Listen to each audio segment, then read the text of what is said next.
Сәлем, үшінші сынып оқушылары. Бүгін біз 2-90-дағы жаңа тақырып, жаңа бөлім, яғни үшінші бөлімді бірге өтетін боламыз.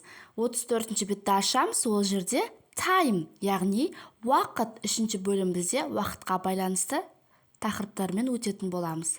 34-ші бетте жаңа тақырып берілген Гүлнарас daily life, яғни бұл суреттен біз нені көреміз? Гүлнараның бір күндік өмірімен танысатын боламыз. Суретте берілген бірінші не істейді? Ұйықтайды.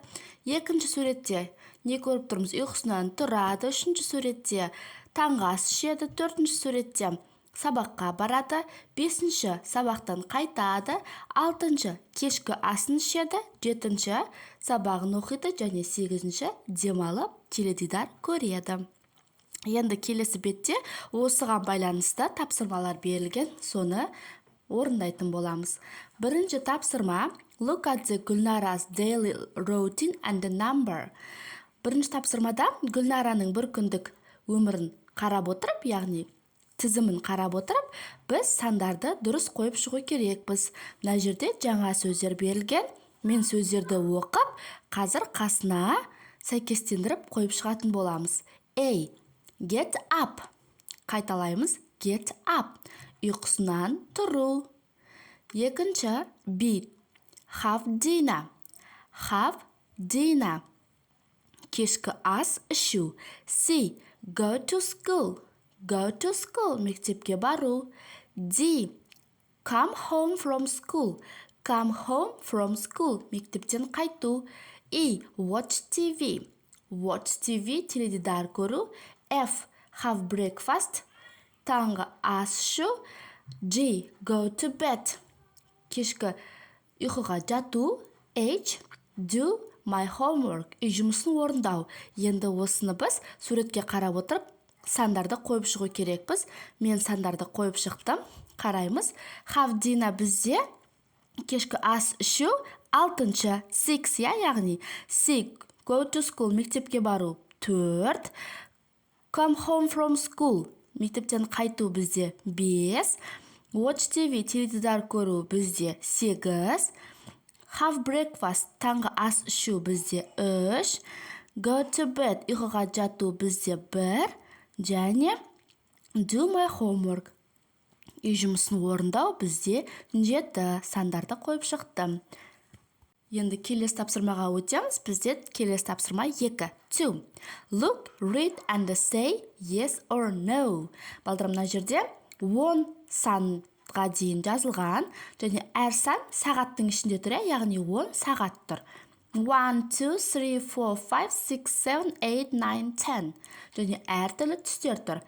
Red, pink, green, yellow, blue. Қызыл, ашық қызыл, жасыл, сары және көк түстер берілген. Әр сағат әр түрлі сандармен және әр түрлі түстермен белгіленген.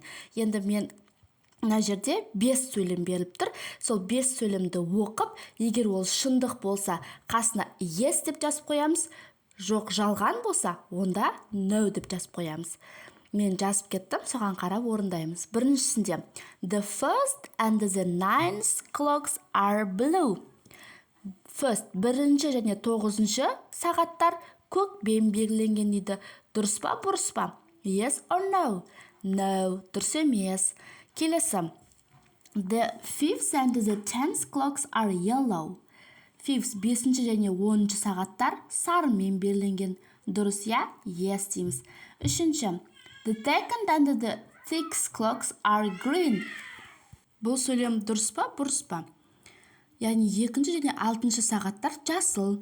Дұрыс емес, no. The 7th and the 8th clocks are blue.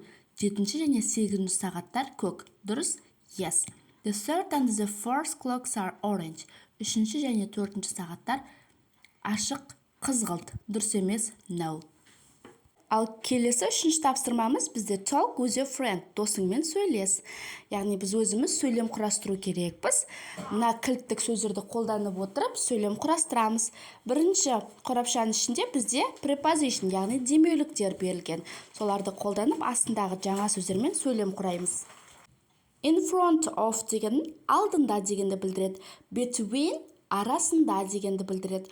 On үстінде, in ішінде, under астында дегенді білдіреді. Ал мына жаңа сөздер ол лаптоп, бізде ноутбук, clock сағат, uniform мектеп формасы, school bag сөмке, lamp ол лампа, яғни шам.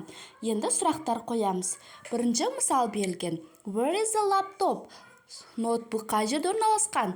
It is in the school bag. Ол сөмкенің ішінде.